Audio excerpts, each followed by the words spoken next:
आरती यादव आपके अपने YouTube channel biology विद्यार्थी यादव में आप सभी लोगों का हार्दिक अभिनंदन करती हूँ और इसी के साथ साथ आप सभी को हमारा नमस्कार।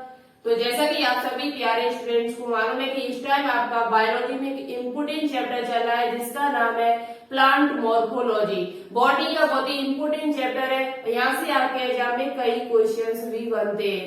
प्लांट मॉर्फोलॉजी से एग्जाम में कई क्वेश्चन बनते हैं, तो हम आपको इस चैप्टर में 2 टॉपिक भी फिनिश करा चुकी हूँ। 2 टॉपिक कौन कौन से, तो आपने पहले से वीडियो देख रखी होंगी और जिन्होंने नहीं देखी है वो एक बार जरूर देख लीजिएगा। बहुत ही इम्पोर्टेंट टॉपिक है, जैसे कि आपका जड़ यानी कि रूट और तना स्टेम, ये दोनों ही टॉपिक विद फिगर के साथ हम आपको कंप्लीट करा चुकी हूँ, तो एक बार उन वीडियो को जरूर देख लेना, ठीक है। और साथ ही साथ आज यहाँ पर हम बात करूंगी प्लांट मॉर्फोलॉजी में लीफ यानी कि पत्ती के बारे में। पत्ती की संरचना भी हम आपके लिए लेकर आए, बहुत ही अच्छी तरीके से यहाँ पर आपको समझाने की कोशिश भी करूंगी और वे सभी पॉइंट बताने की कोशिश करूंगी जो आपके एग्जाम में आपसे पूछे जा सकते हैं। वैसे भी ये प्लांट मॉर्फोलॉजी ये चैप्टर है, जितने भी एग्जाम आपके मेडिकल लाइन में होते हैं सभी के लिए इम्पोर्टेंट है। 2021 में आप किसी भी एग्जाम की तैयारी कर रहे हो, सभी के लिए ये चैप्टर वेरी वेरी इम्पोर्टेंट है। तो चलिए टाइम न वेस्ट करते हुए स्टार्ट करते हैं आज की वीडियो को। बात करते हैं पत्ती के बारे में। एक बात आपसे और बोलनी है कि इस चैनल पर शाम 5 बजे लाइव क्लास चलती है। शाम 5 बजे इस चैनल पर लाइव क्लास चलती है, जिसमें हम आपको टॉपिक वाइज एमसीक्यू करा रही हूँ। टॉपिक वाइज जो इम्पोर्टेंट टॉपिक है, जहाँ से आपके एग्जाम में क्वेश्चन पूछे जाने की बहुत ज्यादा संभावना रहती है, वही टॉपिक से हम एमसीक्यू लेकर आ रही हूँ। वही टॉपिक से आपके लिए एमसीक्यू लेकर आई हूँ। 2 टॉपिक हम आपको करा भी चुकी, 2 टॉपिक से एमसीक्यू करा भी चुकी, प्रदूषण से यानी पॉल्यूशन से, साथ ही साथ बायोडाइवर्सिटी यानी कि जैव विविधता से, इन दोनों के एमसीक्यू आपको करा भी चुकी हूँ। तो अभी तक आपने ये क्लास नहीं देखी तो एक बार जरूर देखना और शाम 5 बजे अटेंड जरूर कर लिया करो। शाम 5 बजे ये लाइव क्लास को अटेंड जरूर कर लिया करो। और साथ ही साथ प्लांट मॉर्फोलॉजी से जो एमसीक्यू बनेंगे वो भी हम आपको शाम की क्लास में ही कराएंगे।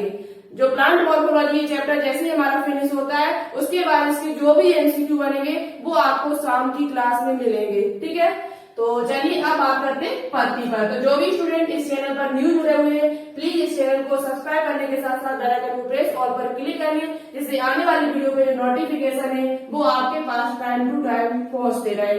तो चलिए अब बात करते हैं पत्ती में। तो सबसे पहले पत्ती में बात करते हैं, आपको पत्ती में क्या क्या चीज सीखनी है, पत्ती के बारे में आपको क्या क्या जानना है जो आपके लिए बहुत ज्यादा आवश्यक है।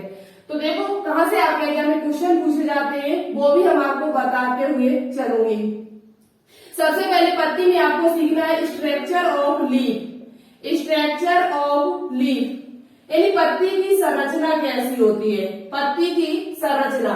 दूसरे नंबर पे आपको क्या सीखना है, टाइप्स ऑफ लीव्स, पत्तियों के प्रकार, टाइप्स। ये सभी चीजें आपको सीखने आज की वीडियो में, टाइप्स ऑफ लीव्स, पत्तियों के प्रकार। तीसरे नंबर पे आपको क्या सीखना है, पत्तियों में जो पत्ती होती है उसका वेरिएशन कैसा होता है, सिरा विन्यास कैसा होता है, वेरिएशन यानी कि पत्तियों का सिरा विन्यास, ठीक है। तीसरे नंबर पे आपको क्या सीखना है, चौथे नंबर पे आपको सीखना है यहाँ पर फाइलोटॉक्सिन, फाइलो यहाँ पर जो तो फाइलोटैक्सी यानी कि पर्ण विन्यास, पत्ती का पर्ण विन्यास कैसे होता है, कितने प्रकार का होता है, ये आप सीखोगे। फाइलोटैक्सी, वेरिएशन यानी कि सिरा विन्यास। साथ ही साथ आपको सीखना है 5वें नंबर पर जो सबसे इम्पोर्टेंट है, क्या आपको सीखना है, मॉडिफिकेशन ऑफ लीफ यानी पत्तियों का रूपांतर, पत्ती की संरचना है वो किस किस में बदलती है, क्या क्या उसकी मॉडिफिकेशन होते हैं। तो मॉडिफिकेशन ऑफ लीफ, इतनी चीज आपको सीखनी है। पत्तियों का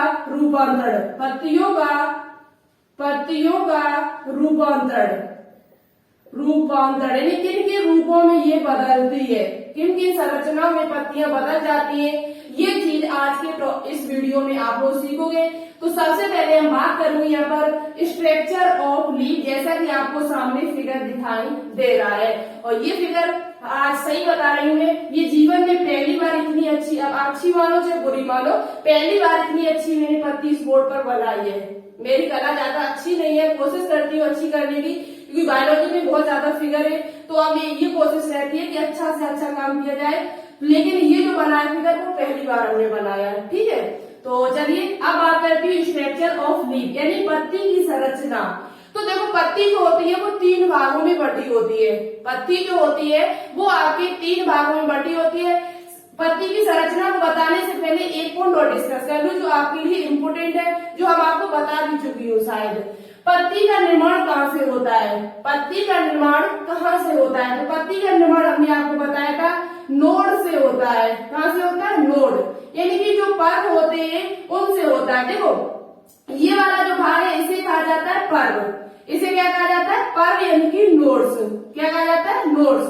नोड कह दो, पर्व कह सकते हो। साथ ही साथ ये बीच वाला जो भाग है, ये और इसके बीच का, पर्व और पर्व के बीच का जो भाग है इसे कहा जाता है इंटरनोड। अंदर वाला भाग है तो इंटर हो जाएगा। इंटरनोड क्या कहते हैं? इंटरनोड। इंटरनोड यानी पर्व संधि।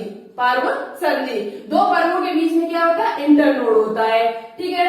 तो ये बात आपको पहले से भी पता है, मैं आपको पहली वीडियो में बता भी चुकी हूँ। आप पहली वीडियो देखोगे तो आपको बहुत ही अच्छी चीजें समझ में आई। पेड़ की संरचना हमने अच्छी तरीके से आपको समझाई हुई थी। तो ये जो आपको भाग दिखाई दे रहा है ये आपका स्टेम है। पूरा यहाँ से लेकर यहाँ तक जो आपको दिखाई दे रहा है ये आपका क्या है? स्टेम, यानी कि तना है। और आपको पता है पत्ती का निर्माण जो होता है वो तने के नोड भाग से होता है। पत्ती का जो निर्माण होता है वो तने के नोड भाग से होता है, यानी कि स्टेम भाग से होता है। पत्ती का जो निर्माण होता है वो किससे होता है? स्टेम के नोड भाग से होता है। ये पॉइंट भी आपको याद कर लेना है। आपको पहले से पता है कि जो पौधे होते हैं, जो पादप होते हैं, वो अपना भोजन कहाँ बनाते हैं? तो पत्ती में ही बनाते हैं। जो पादप होते हैं अपना भोजन कहाँ बनाते हैं? तो प्रकाश संश्लेषण की सहायता से ये पत्तियों में ही इनका भोजन बनता है। और ये पत्ती को आपको पता है पत्ती का कलर कैसा होता है? हरा होता है। क्यों होता है? तो क्लोरोफिल के कारण होता है। ये पॉइंट आपको पहले से भी पता है, तो बताने की कोई ज्यादा जरूरत भी नहीं है। अब बात करती हूँ स्ट्रक्चर ऑफ लीफ, यानी पत्ती की संरचना। पत्ती को देखो 3 भागों में हमने बांटा हुआ है यहाँ पर। कितने भागों में? 3 भागों में। सबसे पहले जहाँ से पत्ती निकली है, जिस नोड से पत्ती निकली है इसे कहा जाता है लीफ बेस। क्या कहा जाता है? Leaf base. लीफ बेस यानी कि जहाँ से पत्ती निकली हुई है, जहाँ से पत्ती आपकी निकली हुई है उसे कहा जाता है लीफ बेस, जिसे एक नाम और दिया गया है जिसे कहा जाता है, एक नाम आपका है क्या? हाइपोपोडियम। हाइपोपोडियम, लीफ बेस या हाइपोपोडियम, ठीक है। ये भी नाम आप याद कर सकते हो, हाइपोपोडियम। ऐसे लीफ बेस याद कर लेना। जो पत्ती का आधार है, जहाँ से पत्ती निकली हुई है उसे कहा जाता है लीफ बेस। फिर लीफ बेस के बाद ये जो आपको डंठल सा दिखाई दे रहा है इसे क्या कहा जाता है? देखो अच्छे समझ लो, इस चीज को अच्छे समझ लो, क्योंकि ये आपसे पूछा जा सकता है कि लीफ बेस के बाद फिर कौन सा भाग आता है। तो ये आपको है, इसे कहा जाता है पेटियोल। डंठल इसे कह सकते हैं, तो इसे इंग्लिश में कहा जाता है पेटियोल। क्या कहा जाता है? पेटियोल, ठीक है। स्पेलिंग चेक कर लेती हूँ सही है या नहीं है। तो पेटियोल यानी PETIOL, बिल्कुल सही है। पेटियोल PETIOLE, ठीक है। इसे क्या कहा जाता है? पेटियोल कहा जाता है। तो ये बिल्कुल सही है, पेटियोल, ठीक है। अब पेटियोल के बाद जिसे डंठल भी कह सकते हो। क्या कह सकते हो? डंठल। उसके बाद ये पत्ती का ये पूरा भाग, यहाँ से लेकर यहाँ तक का ये जो पूरा भाग है इसे क्या कहा जाता है? तो इसे कहा जाता है लेमिना। इसे मीसो हाइपोडियम कहा जाता है। बीच वाले भाग को मीसो हाइपोडियम, इसे कहा जाता है एंडो हाइपोडियम। इसके नाम और भी है हाइपोपोडियम, मीसोपोडियम, हाइपोपोडियम, मीसोपोडियम और साथ ही साथ एपिपोडियम। तो आप ये याद कर ले सिर्फ इतना। इसे कहा जाता है लेमिना। क्या कहा जाता है? लेमिना।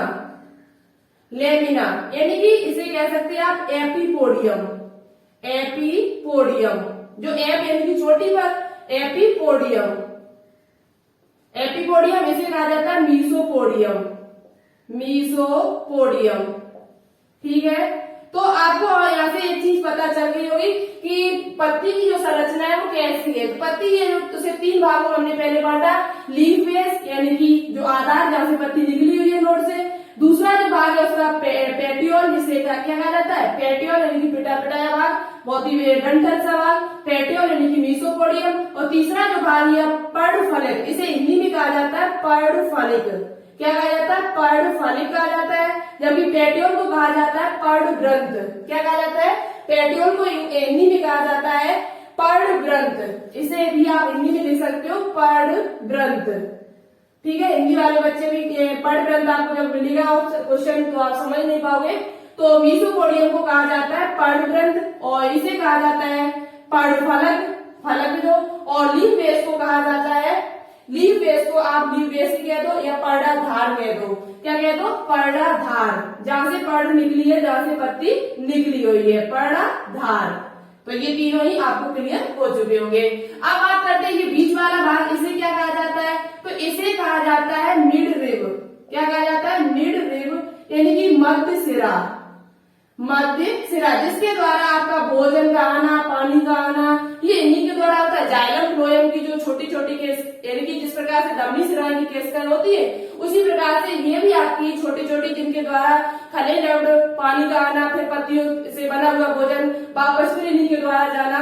तो ये बीच वाला जो होता है इसे कहा जाता है मध्य सिरा। इसके बीच में ये जो लगे हुए, ये बीच में जो आपकी छोटी छोटी सिरा, इनको सिरा कहा जाता है। ठीक है, तो इतनी बात आपको क्लियर हो चुकी होगी। तो ये संरचना आप लोग बना लेना, साथ ही साथ इसका स्क्रीनशॉट ले लेना, नहीं तो बना लेना। अब बात करेंगे किस पर, ये पत्ती के बारे में आपका हो गया, पत्ती के भाग कितने होते हैं। अब बात करेंगे टाइप्स ऑफ लीव्स, पत्ती के प्रकार, पत्तियों के प्रकार। तो ये चीज आपको समझ में आ चुकी होगी। हाँ, एक बात और आपको बतानी है कि यहाँ से ही नोड से ही आपकी क्या निकलती, एक्सिलरी वर्ड निकलती है। ये नोड से ही आपकी क्या निकलती है, एक्सिलरी वर्ड, जैसे कलिका कह सकते हैं, कक्षस्थ कलिका, कक्षस्थ कलिका, कक्षस्थ कलिका कहते हैं, कक्षस्थ कलिका यानी कि एक्सिलरी वर्ड, एक्सिलरी वर्ड, इन्हीं के पास में एक्सिलरी वर्ड होती है और जो कलिका का निर्माण करती है। और इनसे कलिका से बताओ, हमने आपको बताया था कांटे भी निकल सकते हैं, शाखा भी बन सकती है, फूल भी बन सकता है, पत्ती भी बन सकती है और दूसरी। तो ये आपकी होती है कक्षस्थ कलिका, या जिसे कहा जाता है एक्सिलरी वर्ड, एक्सिलरी वर्ड कहा जाता है, कलिका वर्ड कहा जाता है। और ये आपका फिगर किसका, स्टेम का है। ठीक है, इतनी बात आपको क्लियर हो चुकी होगी। तो चलिए अब बात करते आगे। ठीक है, तो देखिएगा अब आगे बात करती हूँ मैं किस पर, पत्ती की संरचना हम आपको बता चुकी हूँ। पत्ती की संरचना में आपको आपने क्या बताया, पत्ती को मैंने 3 भागों में बांटा।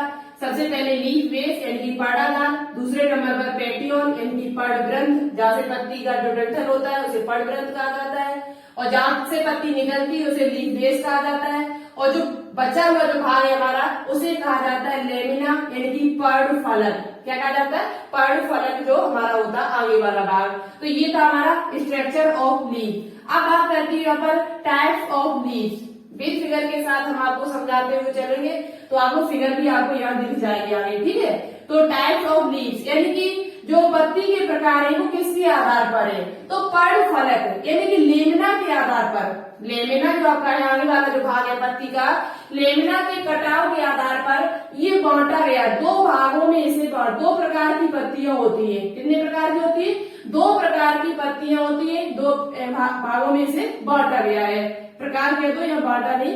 पर्णफलक के कटाव के आधार पर पत्तियां कितने प्रकार की होती है, 2 प्रकार की होती है। कितने प्रकार की होती है, 2 प्रकार की होती है। एक कौन सी आपकी सरल पत्ती और दूसरी आपकी है संयुक्त पत्ती यानी सिंपल लीफ, और दूसरी आपकी जो है वो कौन सी है, पहली आपकी है सरल पत्ती और दूसरी आपकी कौन सी है, दूसरी आपकी है संयुक्त पत्ती यानी कि कंपाउंड लीफ। ठीक है, अब बात करते हैं कि सरल पत्ती क्या होती है। सरल पत्ती क्या होती है, सरल पत्ती कैसी पत्ती को कहा जाता है, सरल पत्ती है ये। तो देखो सरल पत्तियां जो होती है वो सामान्य पत्तियां, जो सामान्य पत्तियां आपने देखी आम की है, या आपने देखी अमरूद है, लौकी है, खीरा है, इनकी जो पत्तियां होती है वो सामान्य पत्तियां होती है। कैसी पत्तियां होती है? सामान्य प्रकार की पत्तियां होती है, जिसमें पर्ण फलक कटा नहीं होता है। पर्ण फलक जो होता है वो कटा हुआ नहीं होता है। जैसे हमने आपको यहाँ एक फिगर बनाती हूँ, ठीक है, एक फिगर की सहायता से हम आपको समझाने की कोशिश करूंगी। इस प्रकार से आपने देखा होगा, इस प्रकार से कुछ पत्तियां जो होती हैं वो कैसी होती है, इनका जो पर्ण फलक होता है वो कटा हुआ नहीं होता है, सामान्य पत्ती। जैसे आपने आम की देखी होगी, आम की पत्ती है वो कैसी है? सामान्य पत्ती है, सरल पत्ती है। और साथ ही साथ इनमें क्या होता है, ये बीच वाला जो होता है इसे क्या कहा जाता है? बीच वाला जो होता है इसे मिड रिब कहा जाता है। अभी हमने आपको बताया हुआ था, मिड रिब यानी कि मध्य सिरा। क्या कहा जाता है? मध्य सिरा कहा जाता है। देखो एक पत्ती इसमें और आती है सरल पत्ती में। कभी कभी आपने पत्तियां देखी होंगी कि उनका पर्ण फलक जो होता है वो कटा हुआ भी हो सकता है। पर्ण फलक जो होता है वो कटा हुआ हो सकता है। कैसे? देखो, लेकिन उसका जो मध्य सिरा, वो कटा हुआ जो पर्ण फलक होंगे वो मध्य सिरा से जुड़े नहीं हो सकते, मध्य सिरा से मतलब लगे हुए नहीं होंगे, तो भी आपकी वो सरल पत्ती है। कैसे? देखो फिगर की सहायता समझोगे तो समझ में आ जाएगा। जैसे ये पत्ती हमने बनाई, कुछ पत्तियां आपने इस प्रकार से देखी होंगी, कुछ पत्तियां आपने इस प्रकार से देखी होंगी। तो ये पत्तियां, इनका पर्ण फलक है वो कटा हुआ है। कैसा है? कटा हुआ है। लेकिन आपके ये जो पर्ण फलक है वो मध्य सिरा से जोड़ नहीं हो रहा है। यदि जोड़ नहीं हो रहा है, जुड़ नहीं रहा है, तब भी ये आपकी सरल पत्ती ही है। तब भी आपकी ये कैसी है? सरल पत्ती ही है। तो ये बात को भी ध्यान रखें कि जिनका मध्य सिरा से जो पर्ण फलक है वो मध्य सिरा से जोड़ नहीं हो रहा है, कटी हुई है, लेकिन इनका मध्य सिरा से ये जुड़ नहीं रही है, तब भी ये आपकी कौन सी पत्ती? सरल पत्ती है। और कुछ पत्तियां तो सामान्य आपको इसी प्रकार से दिखाई दे रही है। ये क्या है? इसका मिड रिब। ये इसका क्या है? मध्य सिरा है। मध्य सिरा से ये फल जो है वो जोंट न हो तो इसे कहा जाता है सरल पत्ती ही। क्या कहा जाता है? इसे सरल पत्ती ही कहा जाता है। और ऐसी पत्तियां आपने देखी, जैसे नीम की देख लो आप, नीम की पत्ती होती है वो भी तो एक सरल पत्ती तो है। इसी प्रकार से कुछ कटी हुई होती है, आम की है, लौकी की है, अमरूद की है, खीरा की है, ये सभी पत्तियां आपकी सरल पत्तियां ही होती है। तो ये आपकी सरल पत्ती फिनिश हुई। ठीक है, इतनी बात आपको समझ। सरल पत्ती की संरचना जो होती है वो समान होती है, और कटी भी यदि हो तो वो पर्ण फलक उससे मिला न हो तो आपकी सरल पत्ती है। अब बात करते हैं संयुक्त पत्ती की। तो देखो संयुक्त पत्ती में क्या होता है, ये थोड़ा आपकी नाम ही है संयुक्त, यानी बहुत संयुक्त पत्तियां इसमें होगी। कैसे? देखो हम आपको बताते हैं। तो संयुक्त पत्ती के बारे में ध्यान से सुनना, हम जो बोल रही हूँ। इसमें पर्ण फलक का कटान मध्य सिरा तक पहुंच जाता है। इसमें जो पर्ण फलक का कटान होता है, इसमें पर्ण फलक यानी लेमना, पर्ण फलक का जो कटान होता है वो आपका मध्य सिरा तक पहुंच जाता है। इसमें पर्ण फलक का कटान मध्य सिरा यानी कि मिड रिब, मध्य सिरा तक पहुंच जाता है, जबकि इसमें नहीं ऐसा होता है। पहुंच जाता है। बहुत ही अच्छे समझना, बहुत ही सरल तरीके से आपको समझाने की कोशिश कर रही हूँ। शायद इससे पहले आपने ऐसे नहीं पढ़ा होगा। ठीक है, तो संयुक्त पत्ती में क्या होता है, इसमें पर्ण फलक का जो कटा, क्योंकि पर्ण फलक के आधार पर तो बांटा गया है। किसके आधार पर बांटा है? पर्ण फलक के कटाव के आधार पर बांटा गया पत्ती को। पत्ती के जो प्रकार किए गए हैं वो किसके आधार? पर्ण फलक यानी लेमना के आधार पर इसे बांटा गया है।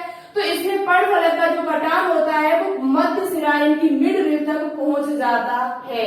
कैसे? देखो हम आपको फिगर बनाती हूँ। जैसे हमने ये फिगर बनाया इस प्रकार से ये आपको देखो फिगर दिखाई दे रहा है। ये देखो इसका कटान है वो यहीं पर पहुंच रहा है। ठीक है, यानी ये जो मध्य ये सिराएं है आपकी, वो आपकी यहीं पर जो मध्य सिरा से जोंट हो रही है आगे। मध्य सिरा से कैसे हो रही? जोंट हो रही है आगे।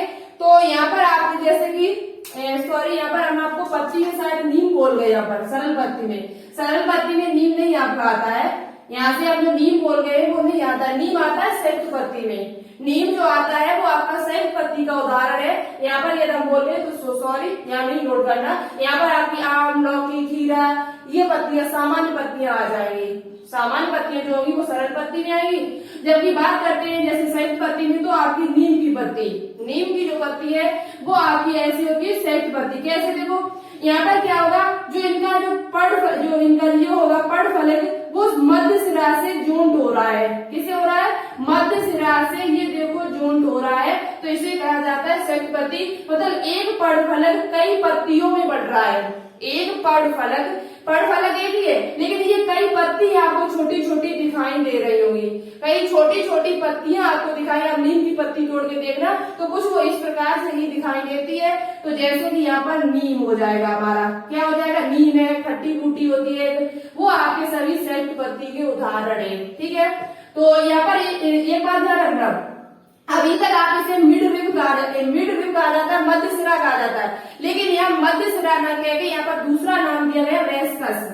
क्या नाम रख दिया गया यहाँ पर? इस मध्य सिरा का जो दूसरा नाम रखा गया उसे कहते हैं रेस्कस। क्या कहा जाता है? मध्य सिरा न कह के आप यहाँ पर इसे क्या कहोगे? रेस्कस कहोगे। ठीक है, रेस्कस क्या कहोगे? इसको रेस्कस कहा जाता है, रेकस कहते हैं। क्या कहा जाता है? रेकस। इसे क्या कहा जाता है? रेकस कहा जाता है, रेकस। ठीक है, मध्य सिरा न कह के इसे आप रेकस कहोगे। यहाँ पर मध्य सिरा न कह के इसे आप क्या कहोगे? रेकस यानी कहोगे यहाँ पर। यानी जो पड़ फलक है वो कई कटाव, यानी उसमें कटाव हो रहे हैं और वो आपका मध्य सिरा यानी कि रेकस से मिल रहा आके, तो इसे कहा जाता है संयुक्त पत्ती। क्या कहा जाता है? संयुक्त पत्ती कहा जाता है। ये आपके जैसे कि पाया की खट्टी बूटी हो सकती है, आपका नीम हो सकता है, इमली हो सकती है। इसमें एक उदाहरण आपका हो जाएगा इमली। क्या हो जाएगा? इमली। इमली की जो पत्तियां होती है वो संयुक्त पत्ती होती है। चलिए अब बात करते हैं आगे। तो पत्ती आपकी जो थी टाइप्स ऑफ लीव्स वो आपको समझ में आ चुकी होगी। दो प्रकार की होती है, सरल पत्ती सिंपल लीफ, दूसरी आपकी संयुक्त पत्ती यानी कंपाउंड लीफ, जिनका सिरा यानी कि जो पड़ फलक है वो यदि मध्य सिरा से जोंट हो रहा है तो वो आपकी संयुक्त पत्ती है, और नहीं हो रहा है तो वो आपकी सरल पत्ती है। और ये बीच वाला भाग इसे क्या किया जाता है? तो इसे मिड रिब कहा जाता है, यानी कि मध्य सिरा। जिनका पड़ फलक मध्य सिरा से तक पहुंच जाए, जिनका पड़ फलक मध्य सिरा तक पहुंच जाए तो उसे कहा जाता है संयुक्त पत्ती। क्या कहा जाता है? संयुक्त पत्ती। आई होप आपको समझ में आ चुका हो। कोई यदि आपके दिमाग में डाउट हो तो वो भी आप हमसे पूछ सकते हो, वो भी आप हमसे पूछ सकते हो। तो चलिए अब बात करते हैं आगे बात करेंगे किस पर? आगे बात करेंगे हम यहाँ पर वेरिएशन, यानी कि सिरा विन्यास। सिरा विन्यास क्या होता है? सिरा विन्यास क्या होता है, इस पर हमें चर्चा। तो चलिए अब बात करते हैं चौथे नंबर पर। देखो चौथा नंबर वाला क्या है? पड़ फलक का सिरा विन्यास। अब एक ओनली आपका एक बचा हुआ, अभी हम जस्ट यहाँ पर फिनिश करती हूँ उसे भी। पड़ फलक का सिरा विन्यास यानी कि variation of leaf. Variation of leaf कैसा? वेरिएशन का मतलब क्या होता है? सिरा विन्यास का। तो पत्तियों के फलक में, पत्तियों का जो पड़ फलक है उसमें सिराओं, यानी हमने अभी बताया था सिराएं कौन सी होती है, जो इस प्रकार से ये फैली हुई है, ये पत्तियों के बीच में ये जो सिराएं फैली हुई है, इनका लगने का जो क्रम है, इनकी जो व्यवस्था है उसे ही सिरा विन्यास कहा जाता है। पत्तियों के फलक में सिराओं की व्यवस्था को ही सिरा विन्यास कहा जाता है। ये क्वेश्चन भी आपसे पूछा जा सकता है। पड़ फलक क्या होता है, सिरा विन्यास क्या होता है, वेरिएशन या फाइलोटैक्सी क्या होता है, तो ये आपसे पूछा जा सकता है। पत्तियों के फलक में सिराओं यानी बेस की व्यवस्था को सिरा विन्यास कहा जाता है। वेरिएशन दो टाइप का होता है। कितने टाइप का होता है? सिराओं का सिराएं जो होती है, सिरा विन्यास होता है वो दो तरीके का होता है, दो प्रकार का होता है। क्या क्या होता है? एक जालिकाबद्ध होता है, एक समानांतर होता है। एक जालिकाबद्ध होता है, दूसरा आपका क्या होता है? समानांतर होता है। जालिकाबद्ध कौन सा होता है? जिसे रेटिकुलेट कहा जाता है, और समानांतर कौन सा होता है ये बताया। तो देखो जालिकाबद्ध जो होता है, जितने भी द्विबीजपत्री पादप होंगे, जितने भी द्विबीजपत्री पौधे होंगे, उनकी पत्तियां जो होंगी वो जाल से नमा बनाती है। क्या बनाती है? जाल बनाती है, तो इसलिए इसे कहा जाता है जालिकाबद्ध। जितने भी द्विबीजपत्री पौधे होंगे उनकी जो सिरा विन्यास होगा उनका जो कैसा होगा? जालिकाबद्ध यानी कि रेटिकुलेट होगा। कैसे? देखो तो हमने अभी आपको पत्ती बना के दिखाई थी, जैसे ये पत्ती हमने बनाई, तो ये जो पत्ती है वो जालिका नमा है। कैसी है? जालिकाबद्ध है। कैसी है? जालिका इनकी जाल सा बनाती हुई चलती है, तो इसे कहा जाता है जालिकाबद्ध। और जितने भी द्विबीजपत्री पौधे आपके, जितने भी बड़े बड़े पादप है, सभी में जालिकाबद्ध सिरा विन्यास पाया जाता है। ये आपकी क्या है? ये जो निकली हुई है सिराएं हैं, क्या है? ये आपकी सिराएं हैं, जिनके द्वारा भोजन का आना जाना होता है। ठीक है, अब बात करते हैं तो द्विबीजपत्री आपको याद कर लेना कि द्विबीजपत्री जितने भी पादप होते हैं सभी जालिकाबद्ध होते हैं, इनकी रेटिकुलेट होते हैं। बात करते हैं समानांतर की, तो जितने भी एक बीजपत्री होते हैं, एक बीजपत्री जितने भी पौधे होते हैं, एक बीजपत्री एक तो अपवाद भी हो सकते हैं, ऐसा नहीं अपवाद भी कुछ है, तो अपवाद नहीं आपको याद करना है, सिर्फ इतना याद कर लेना है कि जितने भी एक बीजपत्री पौधे होते हैं उन सभी में समानांतर सिरा विन्यास पाया जाता है। कौन सा? समानांतर सिरा विन्यास पाया जाता है। इसमें पर्णफलक में अनेक सिराएं पाई जाती है, इसके पर्णफलक में अनेक सिराएं पाई जाती है, साथ ही साथ वो समानांतर चलती है। कैसे? देखो इस प्रकार से आप समझ सकते हो, जैसे हमने ये फिगर बनाया हुआ है, तो ये आपकी एक सिरा ये जैसे निकली हुई है, पर्णफलक है, तो इसमें जो सिराएं होंगी वो बिल्कुल समानांतर यहाँ तक पूरी जाएंगी। इस प्रकार से समानांतर सिरा विन्यास होता है, इसे कहा जाता है। यानी कि ऐसा नहीं हो जैसे इसमें देखा ऐसी सिराएं नहीं निकली, इसमें सिराएं आपको अलग दिखाई दे रही है, जालिकाबद्ध बना रही है, जबकि ये जो सिरा विन्यास होंगी, जो सिराएं होंगी वो पूरा आपकी पूरी टॉप तक जाएगी यहाँ तक, तो ऐसे वो कहते हैं समानांतर सिरा विन्यास। अब आपको उदाहरण बीजपत्री जितने भी बीजपत्री पौधे, जैसे कि आपका क्या हो जाएगा, गेहूं हो जाएगा, क्या हो जाएगा, गेहूं है, चावल है, यानी धान है, मक्का है, इन सभी की जो पत्तियां होती है उनका सिरा विन्यास जो होता है वो कैसा होता है, समानांतर होता है। कैसा होता है? समानांतर सिरा विन्यास इसमें पाया जाता है, जो आपस में समांतर चलती है, जबकि इसका कैसा होता है, जालिकाबद्ध होता है। अब ओनली आपका लास्ट पॉइंट बचा हुआ है पत्तियों के रूपांतरण, तो समझ लीजिए इसे भी यहीं पर साथ ही साथ अच्छी तरीके से, बहुत ही इंपोर्टेंट टॉपिक है ये वाला, और ये आप समझ चुके होंगे, कोई पॉइंट याद आपके माइंड में चल रहा है तो उससे भी आप पूछ सकते हो। ठीक है, तो चलिए अब बात करते हैं पत्तियों का रूपांतरण। पत्तियों का 5वें नंबर पर जो सबसे इम्पोर्टेंट है, यहाँ से एग्जाम में कई क्वेश्चन बनते हैं। पत्तियों के रूपांतरण, पत्तियों का रूपांतरण, इनकी modification of leaves, modification of leaves. पत्तियों का रूपांतर किस प्रकार से किया गया है? पत्तियों का रूपांतर है वो यानी पत्ती जब चेंज होती है तो किस किस चीज में चेंज होती है, इनकी संरचना है कि इनकी पत्तियां है वो किस किस में बदल सकती हैं।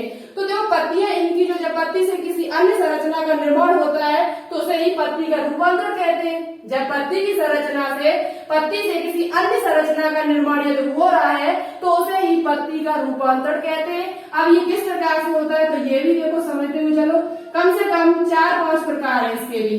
पत्तियों के रूपांतरण के 4-5 प्रकार है और जो 4-5 आपके लिए इम्पोर्टेंट है। सबसे पहले आपको क्या पढ़ना है, पर्णप्रतान। पत्ती जो होती है उसमें प्रतान निकलते हैं कि टेंड्रल पाए जाते हैं। पर्णप्रतान, लीव टेंड्रल पाए जाते हैं। पत्ती का जो प्रतान होता है उसमें लीव टेंड्रल पर्णप्रतान। दूसरे नंबर पे हमारा आता है पर्णसूल। क्या होता है? दूसरे नंबर पे आपको पढ़ना है पर्णसूल, कांटे। पत्ती में जो कांटे, कुछ पत्तियां होती है वो कांटों में चेंज हो जाती है। पर्णसूल जिसे कहा जाता है लीफ स्पाइन। क्या कहा जाता है? Leaf spine. और उसके बाद आपकी आती है पर्णथैली। कुछ पत्तियां जो होती है वो थैली नुमा, हम यहाँ पे सभी का फिगर लगा देंगे, ऊपर सभी का फिगर एक एक करके आपको मिल जाएगा क्रम से, इसी क्रम में। तो पर्णथैली यानी कि जिसे कहा जाता है लीफ ब्लेडर। क्या कहा जाता है? Leaf bladder. और सबसे लास्ट में आपका आता है पर्णघट यानी कि जिसे कहा जाता है लीफ पिचर यानी घड़े की नमक संरचना जो बना लेते, लीफ पिचर। क्या होता है? लीफ पिचर, यहाँ पे पी नहीं होगा, लीफ पिचर। ठीक है, लीफ पिचर, PITCHER, पर्णघट। अब देखो इनके एग्जाम्पल आपसे परिभाषा तो नहीं पूछी जाएगी, सिर्फ एग्जाम्पल पूछे जाएंगे। तो लीफ, सबसे पहले बात करते हैं लीफ टेंड्रल। तो देखा होगा आपने जो कुछ लीफ होती है, जैसे ये लीफ निकली, जैसे कि ये लीफ है आपकी, माना कि ये जो पर्णप्रतान में जो आपका आता है वो पी मटर यानी मटर का उदाहरण आता है। जो मटर होती है उसकी जो पत्तियां होती है, जंगली मटर जो होती है उसकी जो पत्तियां होती है, उन पत्तियों से क्या होता है? टेंड्रल निकलते, प्रतान निकलते। क्या निकलते हैं? प्रतान। कांटे नुमा इस प्रकार से संरचना निकलती है जिसे कहा जाता है पर्ण प्रतान, जो सुरक्षा करने में सहायक होती है। उसको क्या करने में सुरक्षा प्रदान करती है। तो जिसमें हमारे क्या आ जाएगा? मटर, पी। जो पी होती है वो उसमें यानी पर्ण प्रतान का जो उदाहरण आपका है वो क्या है? पी। क्या उदाहरण है आपका? पी उदाहरण है, पी यानी कि मटर। ठीक है, तो पर्ण प्रतान का मतलब है जिसकी पत्तियों से प्रतान निकल रहा हो। पत्तियों से प्रतान हमने स्टेम में आपको बताया था, उसकी स्टेम से निकल रहा था। इस प्रकार से हमने पत्ती बनाई थी, इस प्रकार से। तो उसकी स्टेम जो थी उससे प्रतान निकल रहा था। क्या निकलता था? प्रतान। ये भी हमने आपको बताया हुआ था। उसकी स्टेम जिसे कहा जाता है स्टेम, स्टेम से पढ़ ये निकल रहा था। इस प्रकार से हमने आपको स्टेम वाले पार्ट में बताया हुआ था, तो वो भी आप देख सकते हो। बात करते हैं पर्णशूल, जिनकी पत्तियां कांटों में बदल जाती है, जिनकी पत्तियों के ऊपर कांटे पाए जाते हैं। क्या पाए जाते हैं? कांटे पाए जाते हैं। कांटे नुमा संरचना पाई जाती है, जैसे कि नागफनी, जैसे कि नागफनी। तो ये जो पर्णशूल यानी कि कांटे नुमा जो संरचना बना लेते हैं, जैसे कि आपका नागफनी। क्या हो जाएगा? नागफनी। नागफनी। दूसरा आपका उदाहरण इसका है कैक्टस। क्या कहते हैं? जितने भी मरुस्थलीय पौधे होते हैं वो सभी आपके कैसे होते हैं? पर्णशूल, यानी उनकी पत्तियों में कांटे पाए, उनकी पत्तियां जो होती है वो कांटों में बदल जाती है, सूल में बदल जाती है। सूल का मतलब होता है कांटा। क्या होता है? कांटा। ठीक है, तो नागफनी इसमें याद कर लेना। पर्णशूल में आपसे पूछा जाए कि पर्णशूल का उदाहरण पर पत्तियां, ऐसी पत्तियां जिनके पत्तियां जो होती है वो कांटों में बदल जाती है, तो जैसे कि आपका है नागफनी, और दूसरा आपका है कैक्टस। क्या है? कैक्टस। अब बात करते हैं तीसरे नंबर पर, पर्णथैली। पर्णथैली का मतलब क्या है? तो जिनकी पत्तियां थैली के रूप संरचना बना लेती हो, जिनकी पत्तियां थैली के नमा संरचना बना लेती हो, उनको कहा जाता है पर्णथैली। क्या कहा जाता है? पर्णथैली कहा जाता है। इसमें उदाहरण आपको क्या याद करना है? तो यूट्रिकुलेरिया। इसका उदाहरण क्या है? तो यूट्रिकुलेरिया। यूट्रिकुलेरिया, ये उदाहरण आपको याद कर लेना है कि यूट्रिकुलेरिया की जो पत्तियां होती है वो थैली नुमा संरचना बना लेती है। थैली नुमा संरचना कौन बना लेती है? तो यूट्रिकुलेरिया के जो पादप होते हैं उनमें पत्तियां जो होती है वो थैली नुमा संरचना बना लेती है। ठीक है, पत्तियां जो होती है वो किस प्रकार की संरचना बना लेती है? थैली नुमा। इसका फिगर हम यहाँ पर लगा देंगे। तीसरे नंबर पर सबसे इम्पोर्टेंट है पर्णघट। कुछ पादप की पत्तियों से क्या होता है? वो पत्तियां जो होती है वो घड़े का रूप धारण कर लेती है। कुछ पत्तियां जो होती है वो किसका रूप धारण कर लेती है? घड़े का रूप धारण कर लेती है। किसका रूप धारण कर लेती है?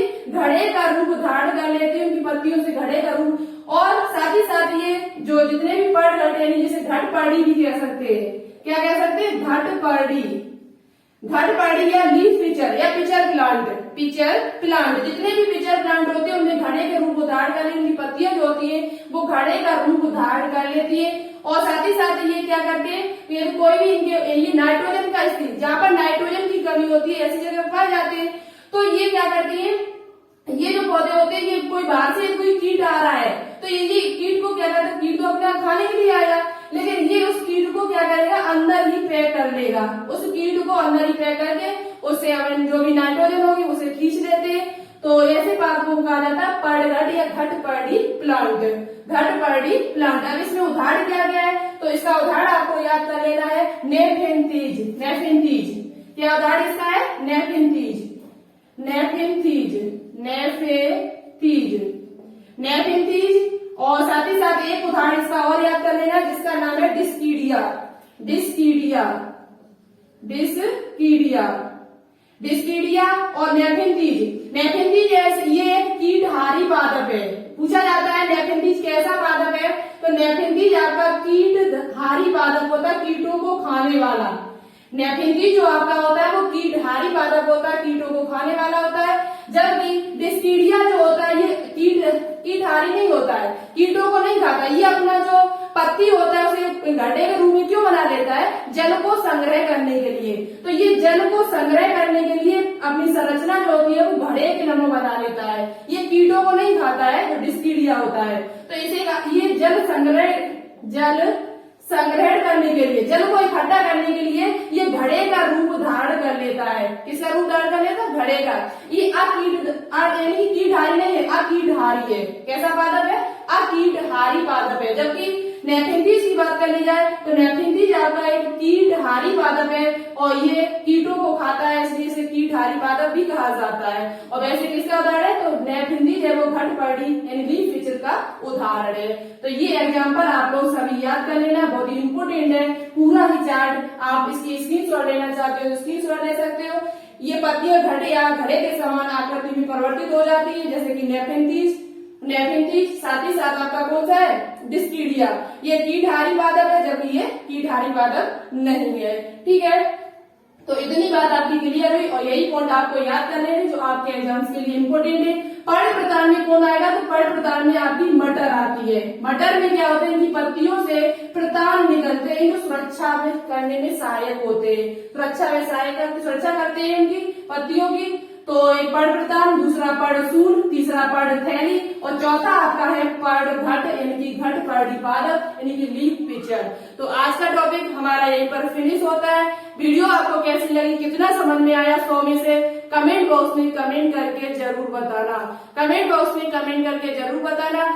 आपका जो होमवर्क में काम है वो आपको बताना है पत्ती का स्ट्रक्चर, पत्ती को कितने भागों में बांटा गया है, ये कमेंट बॉक्स में कमेंट करके आपको बताना होगा। जो भी याद हो बिना इनकी अभी तक जो भी आपने सीखा हो सब लिख देना उसमें। यदि आपको याद है, जो पढ़ने में जो मजा आया, जो सीखा अभी हाल में कितना सीखा है, वो सब आप कमेंट बॉक्स में कमेंट करके लिख देना है। ठीक है, तो कितना समझ में आया कमेंट बॉक्स में कमेंट करके जरूर बताएं। वीडियो अच्छी लगी हो तो लाइक करें, दोस्तों के साथ शेयर करें। चैनल को अभी तक आपने सब्सक्राइब न किया हो तो प्लीज इस चैनल को सब्सक्राइब करने के साथ साथ बेल आइकन को प्रेस ऑल पर क्लिक जरूर करें और शाम की लाइव क्लास में जरूर आए। ठीक है, तो चलिए आज के लिए इतना ही रखते हैं। नेक्स्ट टॉपिक पर अच्छी तरीके से बात करेंगे आगे।